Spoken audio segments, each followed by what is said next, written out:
This is my review of the Ripcurl Fusion 4.3 wetsuit.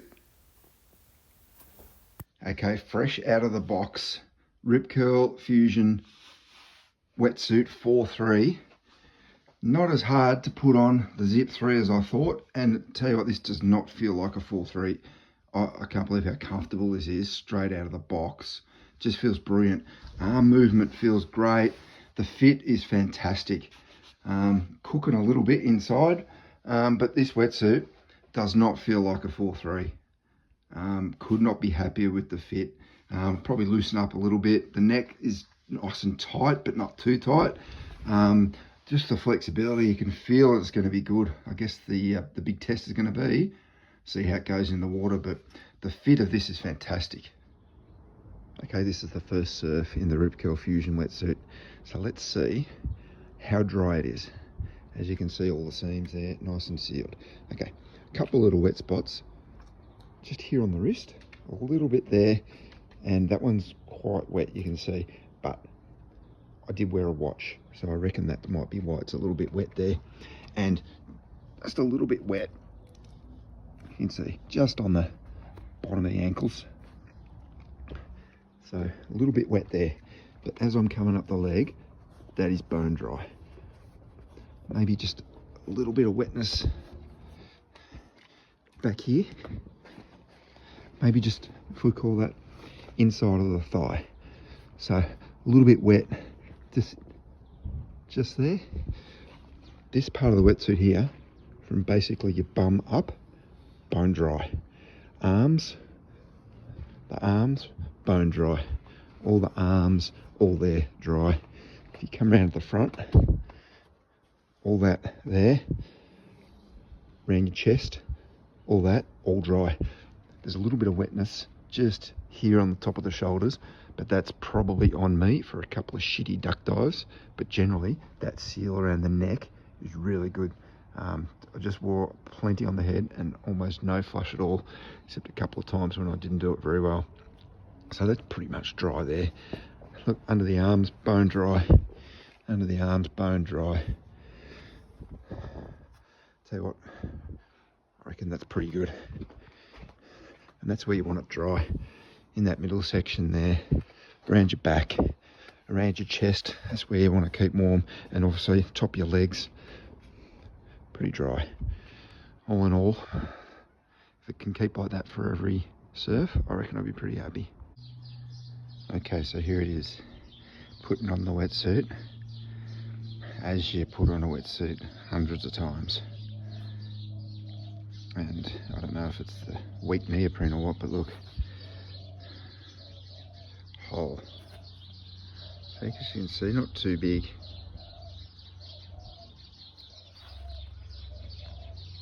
But that just ripped in my fingers, pulling up the leg and putting the wetsuit on.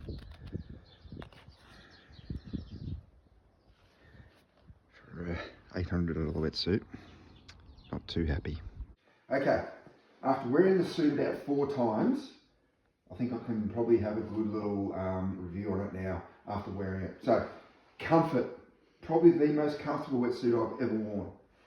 It's the first ever zipperless wetsuit I've ever worn. As far as getting in and out of the wetsuit, probably easier than chest zips. So there's no dramas getting in and out. The flexibility is brilliant. I just reckon this is probably one of the most comfortable wetsuits I've ever worn, so that's a big tick there. Okay, so the big thing about this wetsuit is it's seams that don't leak. So after 4 surfs, I can very confidently say the seams do not leak. And you've sort of seen earlier in the video that no water gets into the seams. Where I did get some water coming in the wetsuit, I had a little bit coming in around the ankles. I don't think that's the fault of the wetsuit at all. It's just coming up under the bottom. That could be because I've got skinny ankles. So I don't think that's on the wetsuit at all. And look, if you're getting a little bit of wetness around the ankles, it's probably not really hurting you anyway because your foot's wet. So no big deal. I get a little bit of water coming in the wrist, but that's because I wear my Ripcurl GPS watch underneath. So that's probably why there's just a little bit gets in at the wrist there, which is no big deal either. You do get a little bit of flushing through the neck. Generally it's pretty good. But if you have a bit of a dodgy wipeout or you jump off your board and not in a great position. Yeah, sometimes you do get a bit of flush down the neck. Not a big deal, and I don't think there's any wetsuits in the world probably that you don't get some sort of flush down the neck. So in all in all, I think the flushing down the neck's not a big deal. But apart from that, you keep super dry. Okay, so I just want to talk about one little thing I found drying the wetsuit. So obviously Ripcurl do pump that up a bit, that their wetsuits dry really quickly and you can surf the next day. Now obviously I'm down in Victoria, it is the middle of winter, and as we all know, it's bloody cold and it's a bit wet. I have had trouble drying this wetsuit. Putting it out on the line outside during daylight hours, trying to dry it, then bring it inside, putting it under the heater.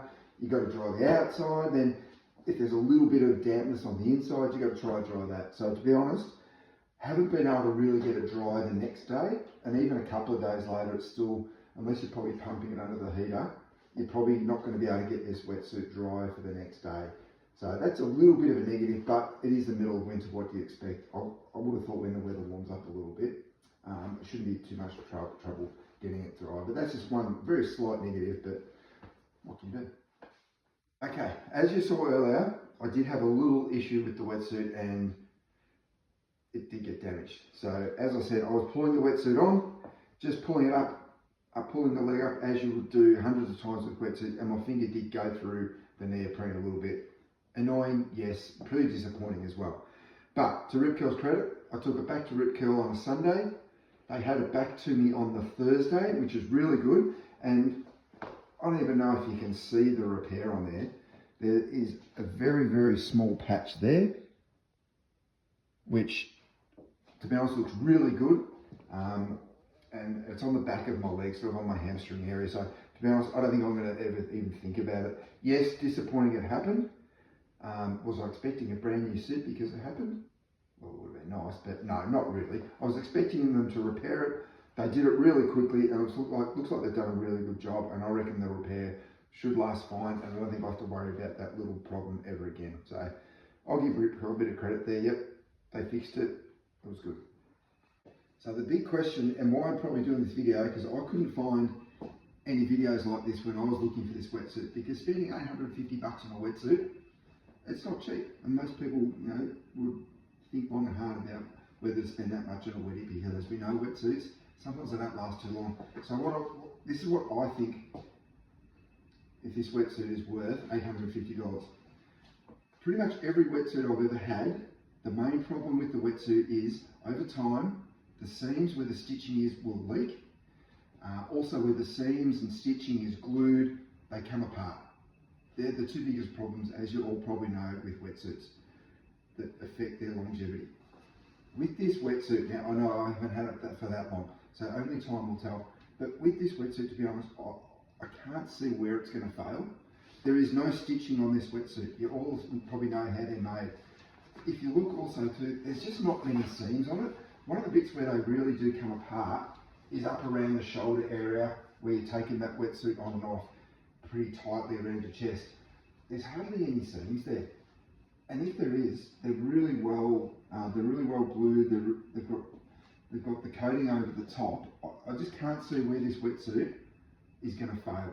So when you're looking at longevity, comparing to other wetsuits, the way they've designed this new one, I'm really confident it's going to go 3 to 4 seasons easily.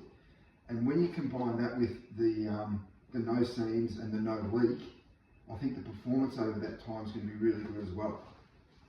Now, putting my little repair job aside, is this wetsuit worth paying $850 for? I'm going to go with yes, 100%. Other premium wetsuits, you're going to be paying $600, maybe $650, pushing $7 as well. Those wetsuits, they'll have stitching, they'll have glued seams, they won't be designed how the Ripcurl one is. So I think the longevity of this suit is going to be really good. As I said before, the comfort of it's great. It doesn't leak. You come out of the water really dry. You don't get cold. We're in the middle of winter here in Victoria. The water's probably 13 degrees. And I've been out on cold, windy days in this. Not cold at all. So for $850, I'm going to say an absolute yes. It is worth the money. It's a bloody good wetsuit. If you really want to get one, go and get one. I think it's going to be great.